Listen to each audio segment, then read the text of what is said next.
Hello and welcome to Stampscaping 101. We're going to be finishing off some stamp sketches here.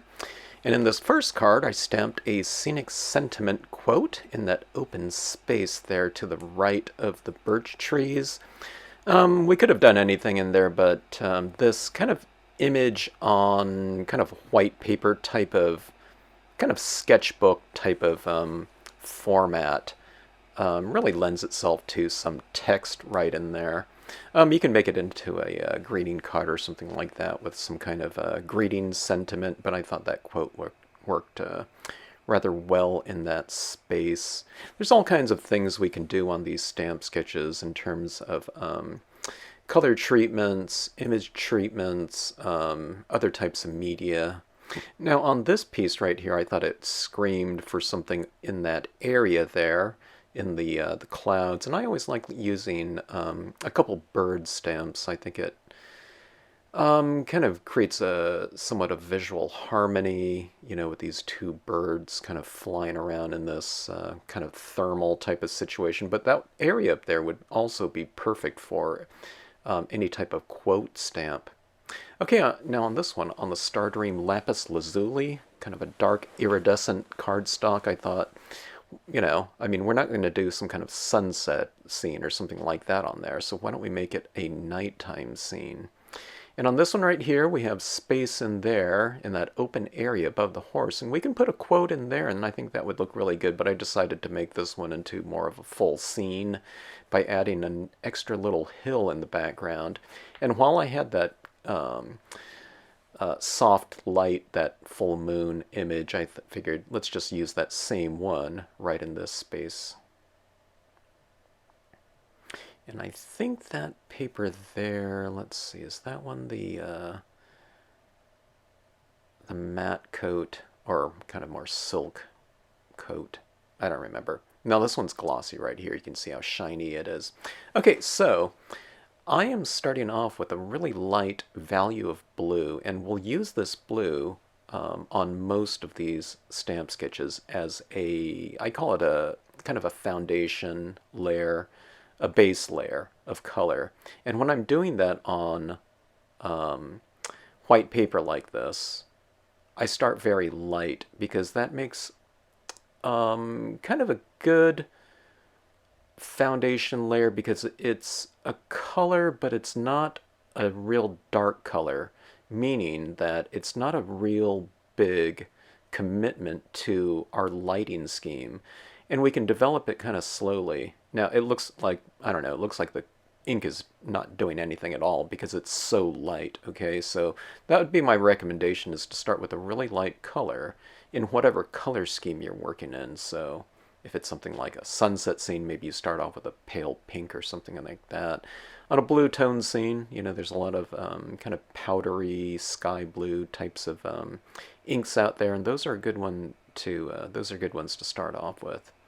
Okay, now on this one right here, it's going to be a nighttime scene, so really perfect for that a blue toned, cool colored, cool temperature scheme. I mean, it's a lighting scheme as well, being that it's adding value to the scene. But again, I'm starting off with a very light value here, okay? All right, now, I've talked about this numerous times and isolated in lighting lessons before. But what we're going to do here is we're going to oscillate, and you hear me bring up that word a lot, oscillate, because what we want to do is to create a rich color scheme on our scenes. Is we oscillate the use of light and dark. One of my teachers called it checkerboarding, and what that is doing is it's kind of creating a pattern of light against dark, okay? Now, that's the easiest way to approach light, okay? Or lighting. Okay, now you see how I have a little bit of darkness underneath that moon, but the moon is light, but then some of that meadow underneath it is a little bit lighter. And then you see, now here I'm going to separate that area of light right around the horse here, coming up here with this tone.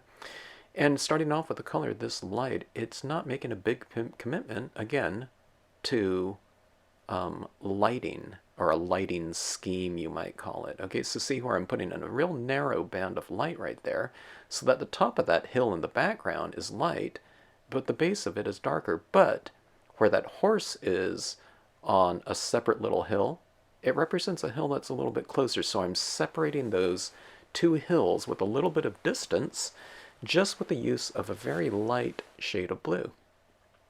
Okay, now here, I'm just using blue in what's going to be a green, grassy area, okay?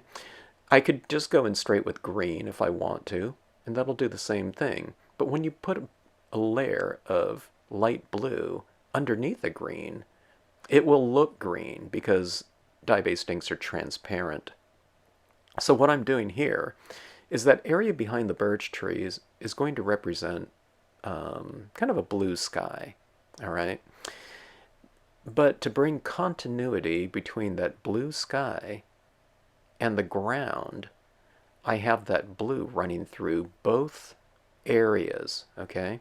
Now when I start moving into the greens, I won't use that in the sky, but we'll have that foundation, that neutral or common, I guess, foundation layer of a light blue. So that's another good reason to start with a very light value of a given hue.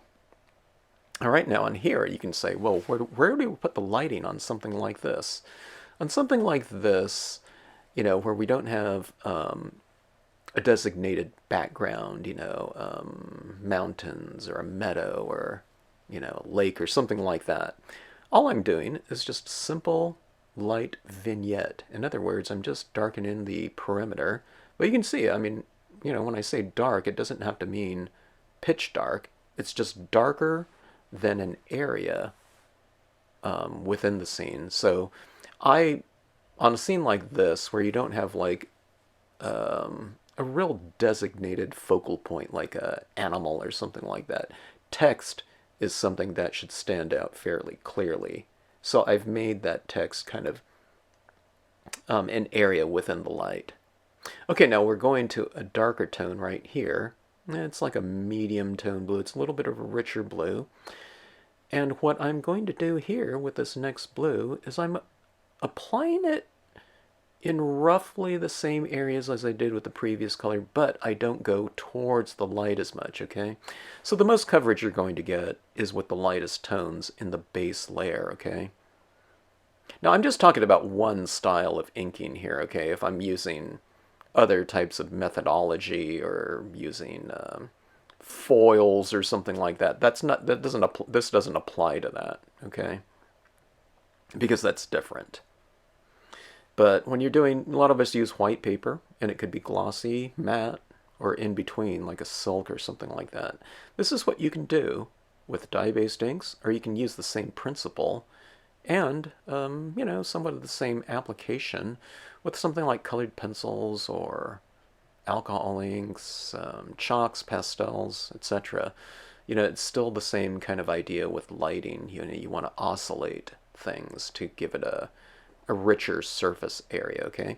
So see that area where I'm leaving that area within the meadow area light, it really reflects lighting now. It represents reflected light. We have the moonlight, and the moon is light. I'm not toning it out.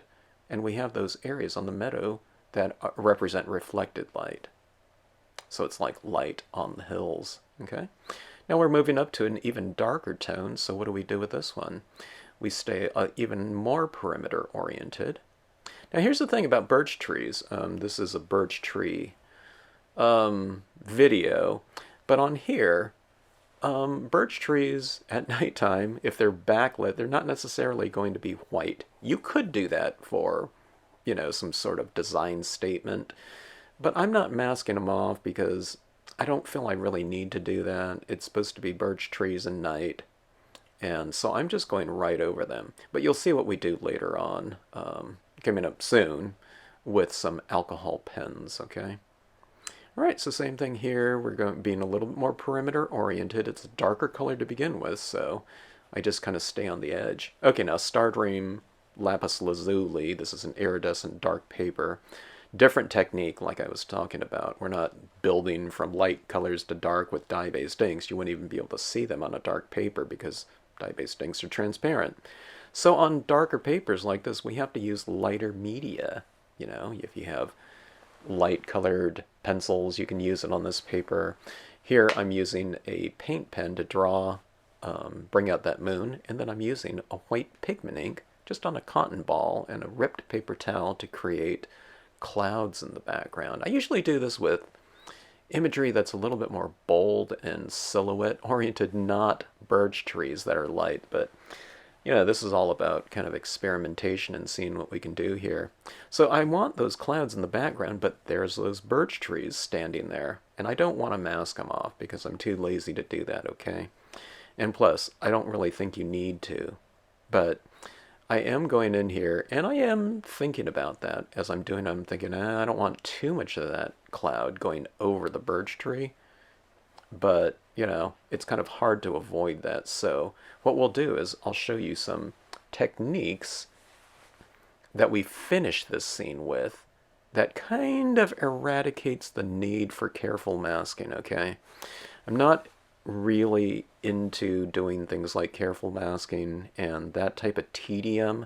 I will do it where it's needed if absolutely necessary, but in most cases it is not necessary with the things that we can do. So sometimes people get into these kind of situations where, you know, in some forms of stamping, careful masking would be needed. So if they don't employ that methodology that they've kind of learned over the years and have practiced, when they don't do it and then you have these colors or, you know, designs going into other designs, it, you know, it can kind of bother them. But I'll show you, you know, with my end result types of processes where you don't have to worry about, you know, those types of things for the most part. And this, in this case right here, you know, with kind of an open type of birch tree, anything that you put over the top of it is going to show up right in the middle, which is different than something like a solid pine tree of black, you know. You know, that's going to hold up against things that are going on in the background. But I'll show you what we do with that. Okay, so I'm adding in more clouds, and I'm adding in kind of intermediate clouds. I go for the big kind of cloud shapes, but now I'm adding in kind of some smaller shapes. And then if you add those in, then you kind of fill in additional areas. Okay, so see right here, I'm using another torn paper towel, and I'll go in between those two existing clouds, and see, you can just keep filling it in like that as much as you want.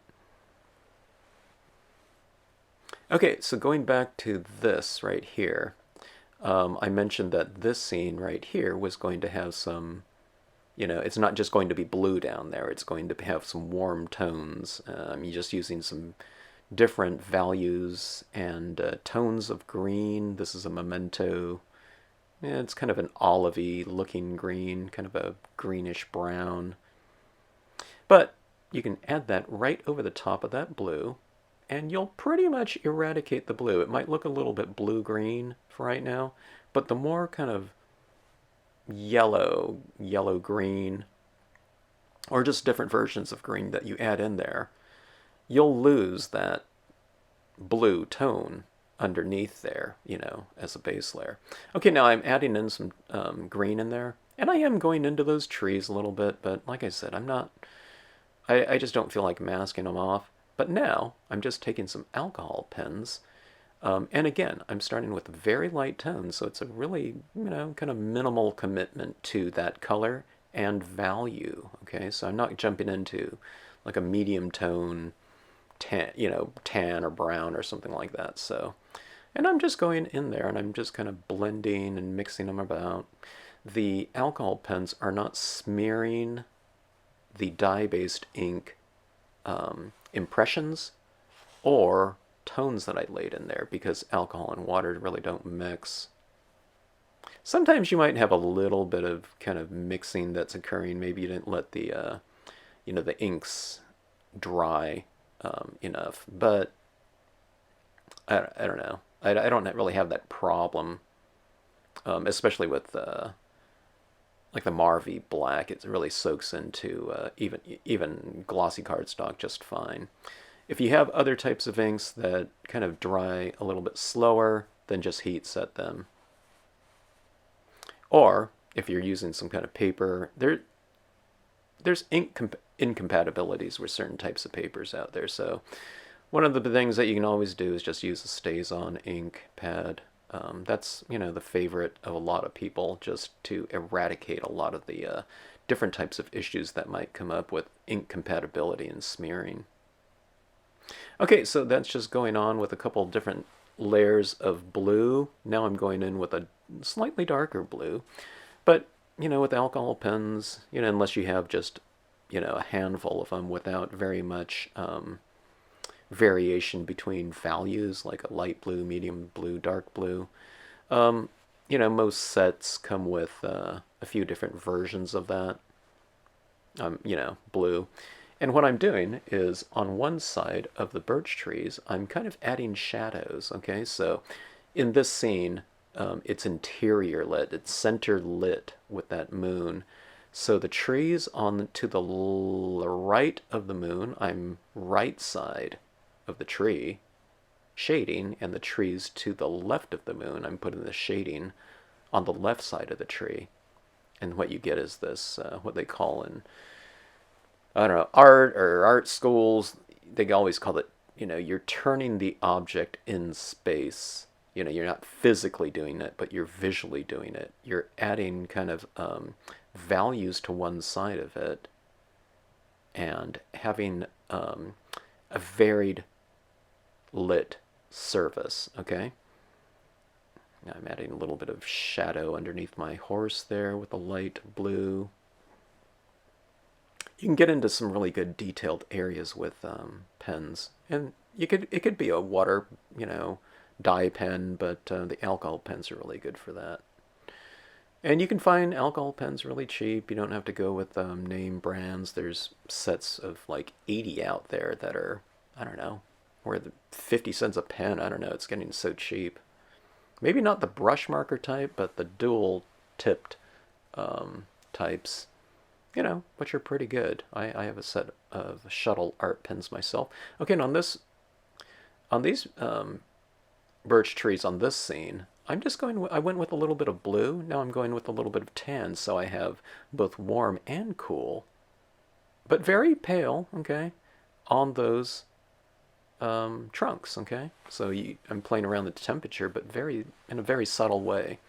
Okay, here's one of my favorite things to do, and I do it in a lot of my scenes, is I'm going with white pigment ink, applied with a cotton ball, but very, in a very dry brush type of manner, okay?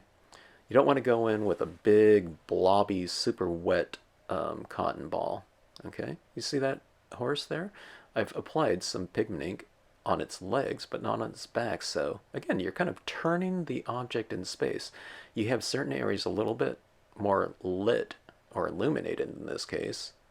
So you can turn an object in space by shading it, selectively. But here I am lighting certain areas selectively, okay? So it looks a little bit deeper. We create depth with the use of objects and whatnot, but we can also create depth with the use of light, okay? So when we add this white pigment ink over it, it represents light hitting those objects. So you can see those branches in there. Doesn't it change the kind of the spirit of them in that real soft, I was going to say warm glow, but it's just a kind of a soft, neutral glow. Okay, now see that area in between the trees? That little branch in there was lighter to begin with, but look at this. See, I'm doing selective lighting. I'm not putting it over everything, okay? Because then we wouldn't have, light contrasting against dark, okay? But see that right in there? I'm just adding a little bit of light coming through those branches. So you have kind of a more three-dimensional type of feel to the scene by having that, what represents kind of mist in the air being illuminated. Now watch what I do to those eagles in there, okay? See those eagles? I mean, I think they look fine as is. Now you can barely see where I'm putting the white on those clouds because it's applying white against something that's very light. But here, let's put it over this little wing here, or on one side of the eagle. It could have been on the far side too, but I just put it on that near side. So here we have this little white turning the object in space. It looks more three-dimensional that way, doesn't it? Because it's varied. Okay, now that eagle on the top, why don't we bottom light it a little bit? Or, I'm just selecting a wing. And like I said, if I put it on the other side of the wing, it's not going to be, oh my God, that was wrong. It should have been on that other side. As long as you just vary it, it's fine. Now see me putting some of this white on some of these leaves? Like these leaves are so large now, I can put it on half of the leaf, just like it's kind of reiterating what's going on in the sky. Okay, now look at this scene right here. I think this scene looks fine as is, but you introduce that kind of soft, misty lighting in the background, in between the trees, okay? And look how that background looks like it's glowing now. It looks like the light is, these backlit birch trees have some light, it's a real soft light. I think it's a real welcoming light shining through the trees like that. Okay, now I'm putting some of it at the base of the trees. But what I'll do is I'll oscillate it again, okay? I won't put it everywhere because we want to contrast soft illumination against kind of sharper, maybe shade, okay? Putting some up on the kind of bottom bottom lit leaves, I should say. Okay, now that was soft lighting. Now we're going in with, I guess we can call it sharper, detailed lighting, okay, in the form of this 0.7 millimeter paint pen. And this is where, this is the thing, one of the things that's taking care of those birch trees. I got a lot of color into those birch trees. You can see the base of the birch trees, they're just a lot darker than the top of them because I didn't take time to mask them out. So here I am kind of reintroducing some of the white. Now I'm not trying to paint the whole thing. I'm just kind of giving a little bit of a, side illumination, I guess you can call it, to some of these trees, or some sides of some of the trees, okay? So now I'm just going right down there. And then, I look at that and I don't say, oh, that those trunks there weren't masked off. To me, when you add that little bit of a highlight, it just takes care of all the, that coloring that, I don't know, I guess it's more targeted for the grass than the trunks, okay?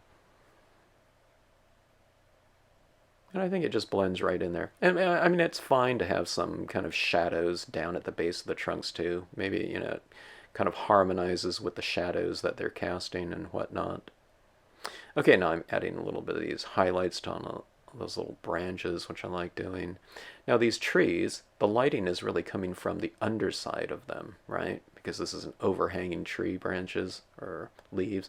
So I kind of put the highlights on the bottom portion of those leaves at the top of the scene. If there were leaves coming in from the bottom of the scene, I would top light them with a few little highlights. And you'll see me do that in the other eagle scene coming up here. And this white here, it really makes things shimmer. It brings a card to life in many ways. Okay, now on this scene I think it looks fine without all these little details, but just a few little highlights like that. Doesn't it make those leaves kind of a little bit more dimensional? It kind of brings them out from the background a little bit more. It creates separation between the foreground leaves and the background leaves when you do that little highlight on them. And again, those ones were being top lit, so I put a little dot on the top portion of those leaves. Okay, and on this one right here, I could probably, it could have used another layer of or at least a vignette of a little bit of a darker blue, but I didn't want these scenes to take too long to do. If I was just working on one scene per video, I would have taken this um, a little bit further in terms of, I don't know, kind of resolving it. But here, some highlighting on the sides of the birch trees that are facing the moon, okay? So the trees to the left of the moon are being right side illuminated, okay? So it's the opposite of shading. Trees to the right of a moon are right side shaded, but they're left side illuminated, okay? And here I'm putting some highlights on my clouds, and you can put it on the meadow too and whatnot. See that right there? Just a little thin layer of lighting on it makes them look really three-dimensional. Okay, now on this one right here, I don't know, the birch trees ended up looking okay on this darker lapis lazuli. I think maybe, if I was to do this again in the future, I would go with the birch trees kind of on a lighter blue or just colored background in general. I think this one was a little bit too dark because I had to kind of really bring out those trees. And then you can't really see the textures in the design of the trees, having stamped them on such a dark surface here, but I think the card looks pretty cool. Okay, now I'm illuminating my clouds, you see, and I right side illuminated the trees. Okay, but those trees look a little bit harsh, so I'm pulling out a white colored pencil to further illuminate the right side of the tree and kind of transition it from that, pretty stark white acrylic paint pen. And this is, again, this is one of the parts where I'm kind of eradicating that problem of the clouds showing right inside of the birch trunks, okay? So being that I didn't mask them out, I'm just applying this white colored pencil in there and redefining the trunk, of the trunks of the three trees. And now I have some of that white going into some of the leaves too, so I'll show you my solution for that coming up. Okay, now right side illuminated with the tree trunks and left side shaded. Okay, so this is a black colored pencil. So on the right side of the trunks, I have the white, and on the left side of the trunk now, I have black. Okay, so see, those trunks are starting to stand out from that cloudy background more, because so much of the cloud was, right in those trees. Okay. But this is, I don't know, I think it looks pretty good, but I think this one here is better with more of a kind of a bolder, solid pine type of look.